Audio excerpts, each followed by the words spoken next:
I believe no matter what it is, divorce, health problem, yes, it's sad. It's one chapter is closing, but it's also an opportunity to do something different, to think different, to get your life back and own it. Can we do it?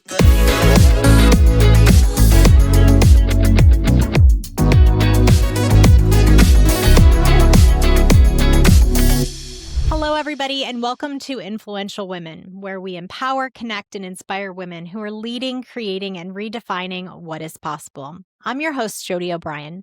Today, we are joined by Keni Silva, best-selling author, podcast host, and reinvention expert. With her platforms, including In Heels with Keni Silva on YouTube and Spotify, and her massive social media presence, Keni has built a community of hundreds of thousands of women ready to have honest conversations about the moments that change everything. She's the author of Divorce as an Opportunity, a book that reframes one of life's most painful transitions, not as failure, but as clarity. And through her podcast and social platforms, Keni creates space for the conversations women are actually ready to have about losing yourself in a relationship, the emotional labor we carry silently, letting go of shame around choosing yourself, and what it looks like to rebuild your identity from scratch. Today's conversation is about reinvention, identity, and the courage it takes to choose yourself, even when everything around you is telling you not to. Keni, welcome. Well, thank you so much for having me. And I'm really honored to be on a platform that highlights women, their change. And it's basically a guide where they can go and see some guidance and know that they're not alone and what they're going through is absolutely normal. Absolutely. We're glad to have you because we need some insight today. Well, so many people recognize you from red carpets and celebrity circles. You've lived a very public life and built a massive platform, both across Instagram, YouTube, Spotify, where you're creating conversations that really resonate deeply with women. What was the moment that you realized your own story could help other women and the reason why you decided to share publicly? Well, I guess me going through my divorce, it was definitely a learning experience. Besides, it's very emotional. You feel like you're in a roller coaster. You go up, you go down emotionally, but it's not just that. You also learn so many things that you were not aware of. Even I was always financially independent, but I was dependent in my marriage with kids. So you now start figuring out that you're going to be on your own. You feel like a kid after college and you get your life back. And now you realize, wow, I'm fully in control. I can say somebody, is messing it up because it's me. And even the divorce was extremely hard process for anybody because it's a life-changing event. It's so much unknown and it's so much fear that stops you from doing things. But it also, to me, I learned things that I wanted to teach women how to get through it because it's not the end. It's a rebirth. It's a new chapter. And a lot of times we're so focused on the now and the grief and, that my life is over that we stop dreaming. And that's why I wanted to, I had so many girlfriends going through divorce and like, oh, life is amazing. But when the divorce actually happened, I was like, well, I don't know when it's going to get amazing because right now it's pretty bad and it's going bad very fast. It's like a tunnel, it gets dark very fast, very scary, but you have to keep walking towards that light. And that's why I wanted to kind of write a guide where I explain what it is divorce, what is its emotional impact, what you need to prepare for during divorce, before divorce, after divorce, because you go through so many things that sometimes you don't even know what to do. And you can't call your attorney all the time. And it's not, and even reading all these books, listening to all these podcasts can be very confusing too, because consuming all that information, sometimes more information is not good either. I'm looking up one thing really quickly while we're talking. I wanted to see what the divorce rate was. Do you know what the divorce rate is in the U.S. right now? Well, actually, divorce is more than 50%. Yeah. What's significant is 70% of divorces are initiated by women. And women, a lot of times, they don't know what to do. They feel like they're pushed to the corner that they can't take it anymore.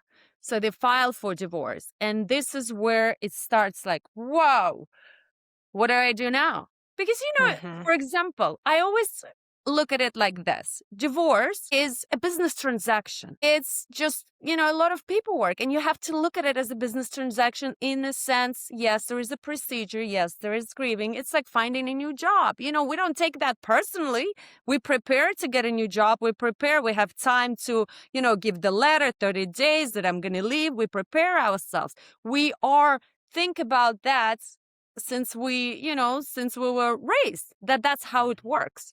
With the divorce, somehow all these things go out the door, and we left is like, whoa, it's like until I really file for the divorce, I shouldn't think about anything, which is wrong. And I personally think it doesn't matter if you want to get divorced or not get divorced. I think knowledge is going to a family attorney. It's like building, family estate. You just want to know, what, if one day I just, what's my rights? And I think knowledge is power. And it's not something shameful. We don't go to the doctor every year just to, looking for cancer. It's a regular checkup. And the family attorneys, it's the same, regular checkups. Like maybe, even starting business, having a family husband, it can tremendously affect how you even register your business for the future. Why wouldn't you want to protect yourself? It's just we women, we were not taught to protect our interests. We were raised, at least I was raised, that family and what I do is us. We believe in the community, in partnership. If you look at men, how they plan their business, it's completely different. Well, your book, as you've mentioned, is divorce as an opportunity, which is such a different way to frame what most women experience as failure or heartbreak.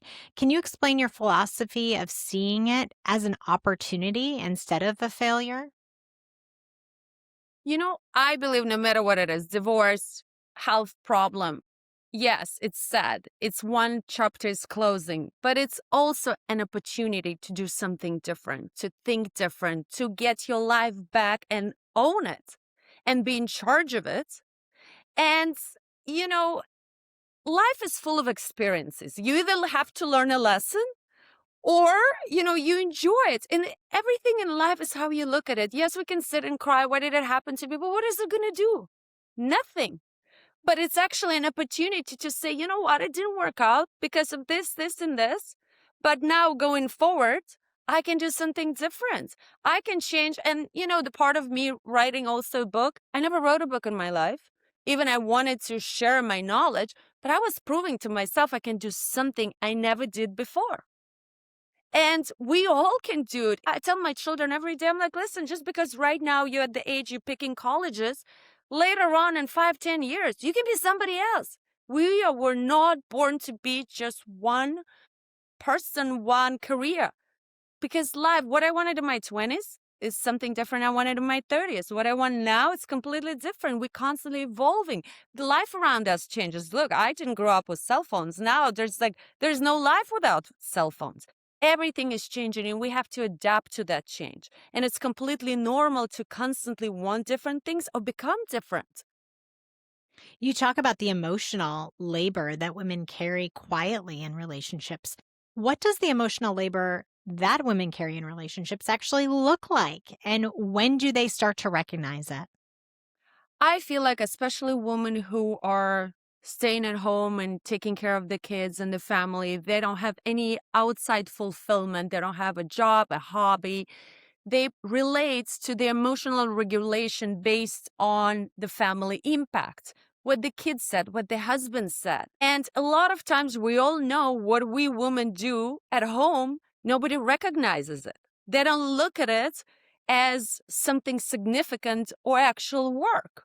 But, a lot of times after divorce, men realize like what my wife was doing, now I have to get a housekeeper and a babysitter and a driver. This was a hole full of stuff that one woman was doing, but nobody gives that credit to us. Everybody think it's just given. That's how it is, because we can tolerate so many things. And even if you do work, that's even harder because a woman that's going to work, she drops off the kids, goes to work 9 to 5 or whatever hours she has, and then she comes home and she works again after hours. But, I think it's the society that's, I mean, at least when I was raised in Russia, in Moscow, it's brainwashed that woman has to carry the whole load of family on her shoulders. Instead of saying, you know what? I do want to have a career too. I do want to have something in my life. And I feel like that's why a lot of women now don't want to have children. And I notice that pattern a lot. They don't want to have kids because they realize either I'm going to be a stay-at-home mom or I'm overexhaust myself because I have to work, I have to do this. And they choose not to have kids because they want to have a fulfillment in their career and something else. And it's, I hope that one day, or even the way we raise our children, I have a son, I teach them that, hey, you are a man in this house, but you also have responsibilities to protect and care for the women that live here. It can't be just on us. And it starts with us, honestly, with women who are raising these boys, not to idolize them and, say, oh my God. And I see the difference because I have a boy and a girl. Raised my daughter much stronger than my son. But at the same time, I started realizing, like, you know what? I have to tell him, like, hey, I'm a woman, you're a man. There's certain, responsibilities here too. Hmm. Well, I bet you the culture situation, just the difference there between growing up in Russia and then coming over here, very different experience. However, there is one similarity. So many women reach that moment when they look up and they realize they've completely lost themselves, not just in a marriage or a relationship, but maybe it is in their career or their motherhood or the roles that they've been expected to play. What's your advice for a woman who realizes she no longer knows who she is? How can she begin to reclaim that sense of self? Well, the first thing I think is the acceptance that you are not who you were before. Then you start trying things out. You have to be open, though. You have to be very open to start trying different things.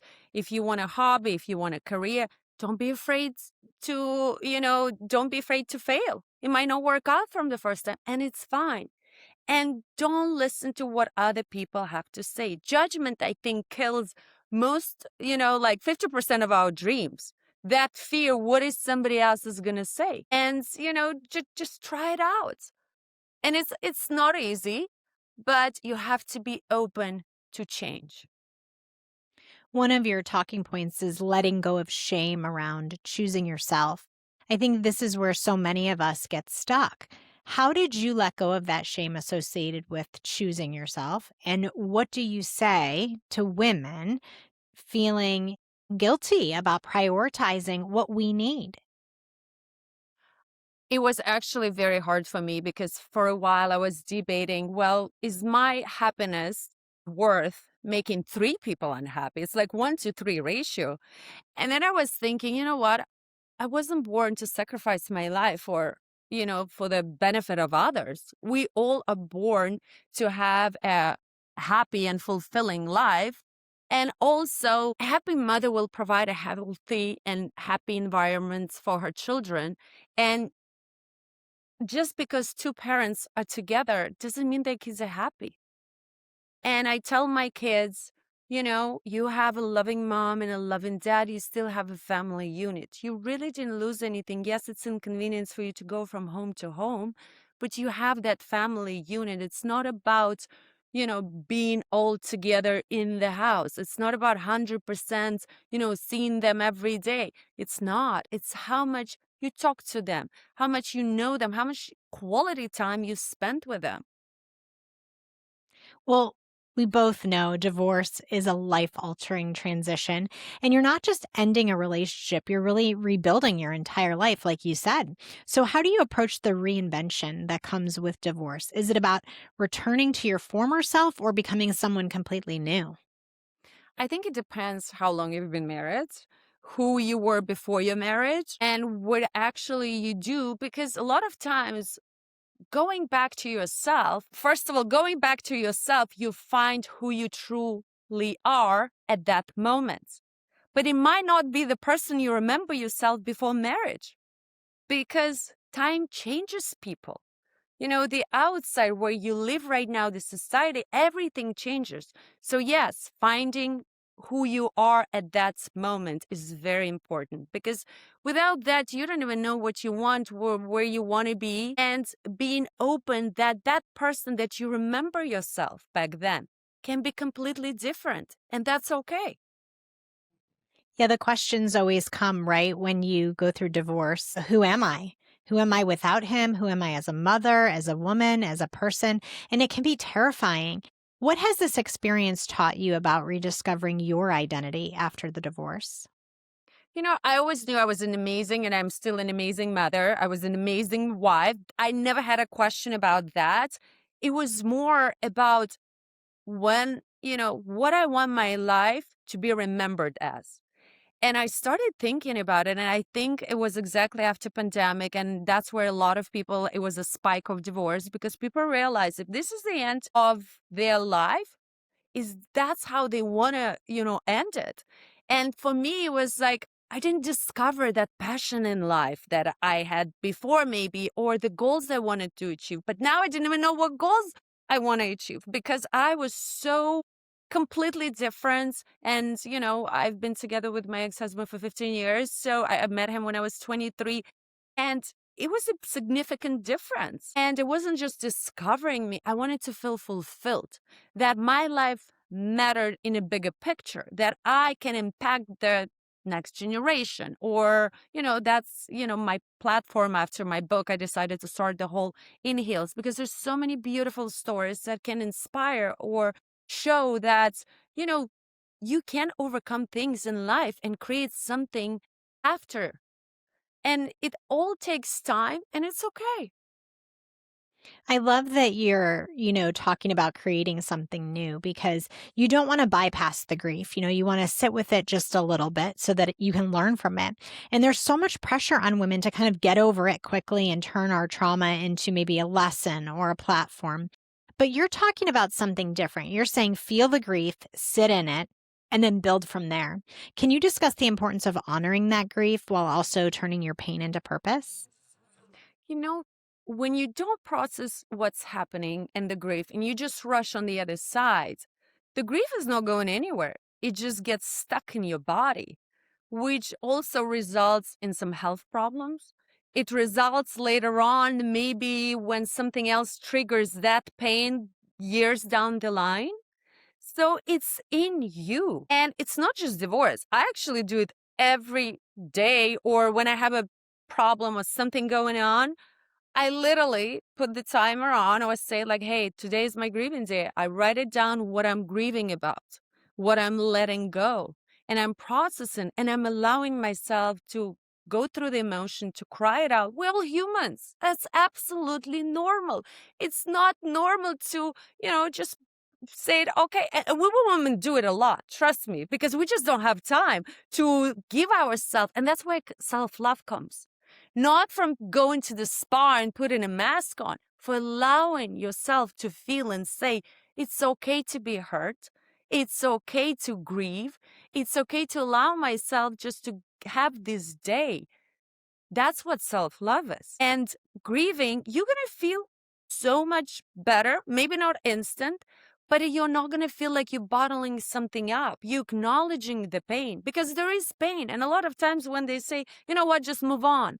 And that's a conflict in you because you feel it and you feel like, well, am I crazy? Why are they saying to move on when I feel it so strong and deeply inside of me that it hurts? And they say it's like nothing, I just should move on.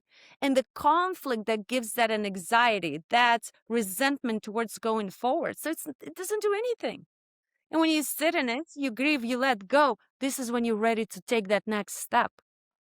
It's beautiful. At Influential Women, we see how powerful it is when women are given that space to speak honestly about their experiences, not just their achievements. So, how do you create that kind of safe, open environment in Heals with Keni? And what do you think women are still missing from mainstream media in that conversation?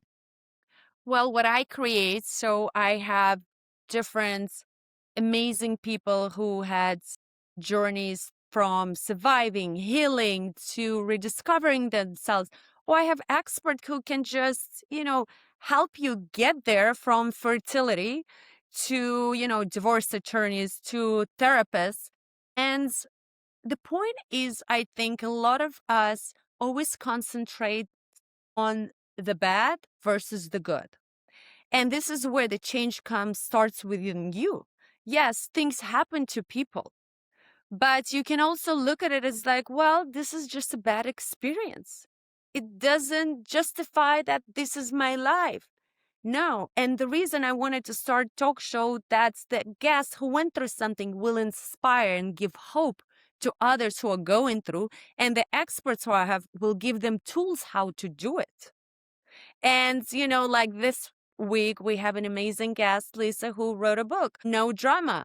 And it shows you how to be not in, how to avoid that drama, the practical tools. Or I had a therapist she wrote a book about stuck no more. We're teaching women how not to be stuck in your present. And, I think the beautiful thing these days, we have all these amazing resources, but a lot of times we don't know how to utilize them. And just by listening, just by going to therapy, unless you're going to start forcing yourself that change, it's not going to do anything to you.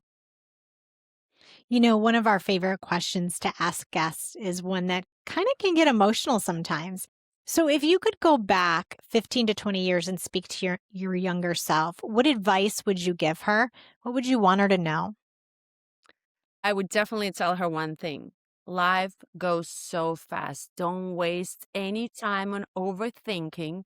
Don't waste any time on thinking what other people are going to leave, think about what you're doing, because nobody really cares, truthfully.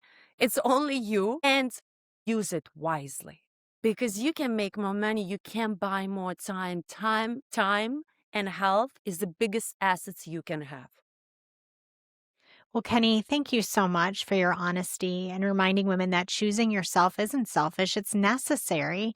If this conversation resonated, know this: losing yourself doesn't mean you're broken, it means you're becoming. Be sure to check out Keni's book, Divorce is an Opportunity, and her podcast, In Heels with Keni Silva. I'm Jody O'Brien, and this has been Influential Women. Thanks for listening. Can we do it?